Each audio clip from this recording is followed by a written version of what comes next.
TV पर 10 साल से चलाए जा रहे मजबूत सरकार और मजबूत प्रधानमंत्री के फर्जी नैरेटिव को जनता ने पतंग बना दिया है। अब पब्लिक पूछ रही है कि एग्जिट पोल के बाद उछल रहे सुधीर चौधरी एंड कंपनी कैसन हो, ठीक हो? क्योंकि उनके विकास के अब्बा मोदी शाह की जोड़ी का चेहरा उतरा हुआ है। भाजपा के दीनदयाल उपाध्याय मार्ग वाले कार्यालय के हर कमरे में एक ही गाना बज रहा है, सोचता हूं कि वो कितने मासूम थे, क्या से क्या हो गया देखते देखते।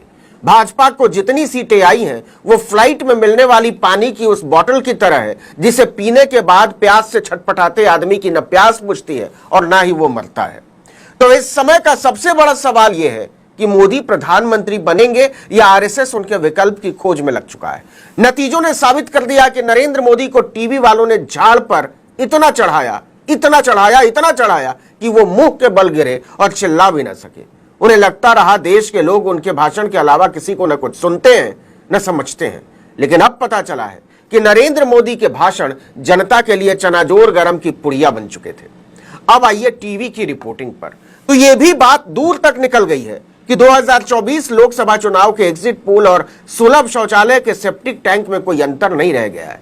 यह भी हो सकता है कि टीवी चैनलों के न्यूज रूम से निकली हुई दुर्गंध ज्यादा सड़ांध भरी हो सेप्टिक टैंक के मुकाबले। चलिए क्षेपक में बात करना बंद करते हैं। एक लाइन में खबर यह है कि नरेंद्र मोदी अपनी जीत के जख्म सहला रहे हैं। आप कहेंगे जीत के जख्म का मतलब क्या होता है? तो इसके दर्द का अंदाजा लगाने के लिए आपको नरेंद्र मोदी के दिल से पूछना होगा कि वो कैसा महसूस कर रहे हैं इस समय। अल जजीरा ने लिखा कि मोदी इस जीत पर भी अपनी पीठ नहीं थपथपा सकते। हालांकि ये मोदी के लिए मुश्किल काम है, लेकिन फिर भी 2 दिन पहले जब मैंने कहा था एक वीडियो में कि यूपी में बीजेपी का सुपड़ा साफ होने जा रहा है, तो बहुत सारे लोगों ने इस पर बहुत ऐतराज किया था। एक वीडियो में मैंने यह भी कहा था कि योगी नरेंद्र मोदी को निपटाने में लगे हुए हैं, और यह बात सच निकली। देश के सबसे बड़े राज्य में उत्तर प्रदेश में नरेंद्र मोदी का धुआं हो गया। और धुआं किया किसने? योगी आदित्यनाथ ने। कैसे किया, इसके लिए आपको हमारा पुराना वीडियो देखना पड़ेगा। बिल्कुल उसी तरह जैसे मोदी ने पहले वाजपेयी को निपटाया और इसके बाद लाल कृष्ण आडवाणी को।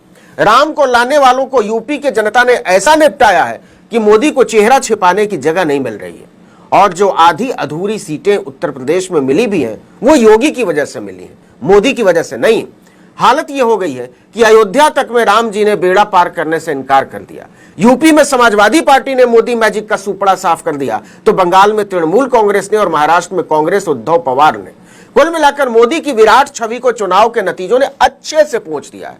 उनकी अजेय छवि की मूर्ति चकनाचूर हो चुकी है और उनके अभिमान की छलकती हुई गगरी टुकड़े टुकड़े हो चुकी है। मोदी चालीसा चलाने की भरपूर तैयारी कर चुके टीवी के पतनशील संपादकों के चेहरे सूख कर छुआरा हो चुके हैं, क्योंकि अपने साथियों और सहयोगियों को हिकारत की नजर से देखने वाले मोदी की सरकार अगर बनी भी तो वो अनुकंपा की सरकार होगी।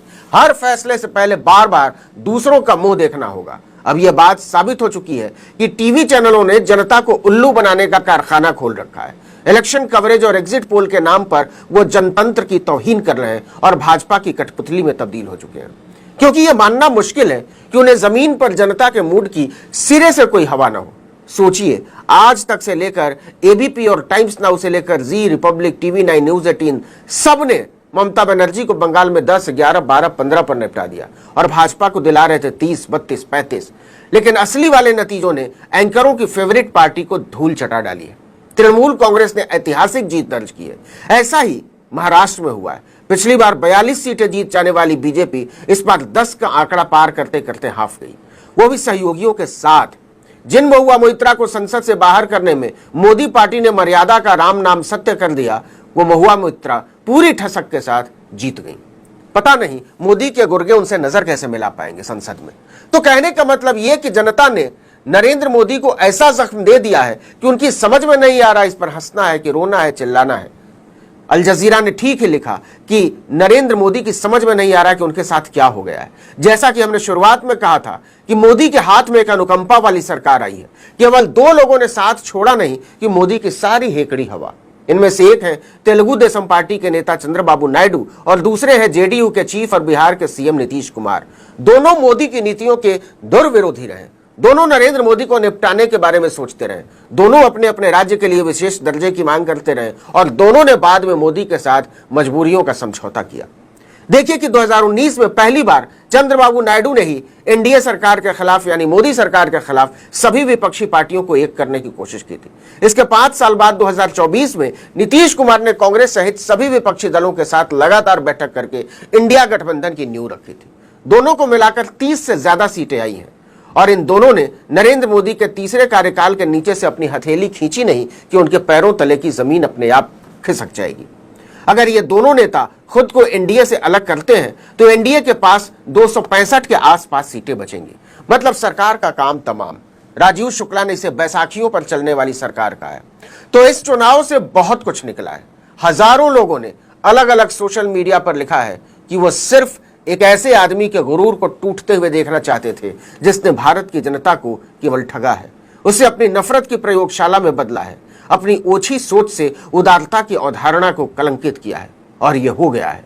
अब भाजपा भी समझ चुकी है कि मोदी का जादू ढल चुका है। वो पार्टी के लिए एक बोझ में तब्दील हो चुके हैं और समय रहते इस बोझ से छुटकारा पा लेना बेहतर होगा। लेकिन इतना भारी बोझ उतारना बीजेपी के लिए इतना आसान भी नहीं है। याद कीजिए, मोदी ने पार्टी को पीछे कर दिया था। ये मोदी की सरकार है, ये मोदी की गारंटी है, मोदी किसी को छोड़ता नहीं है, मोदी का परिवार नहीं है। भाजपा की पूरी राजनीति को ठिकाने लगाकर मोदी ने जो तिलिस्म बुना था उसने सबसे पहले भाजपा को ही तिलांजलि दी।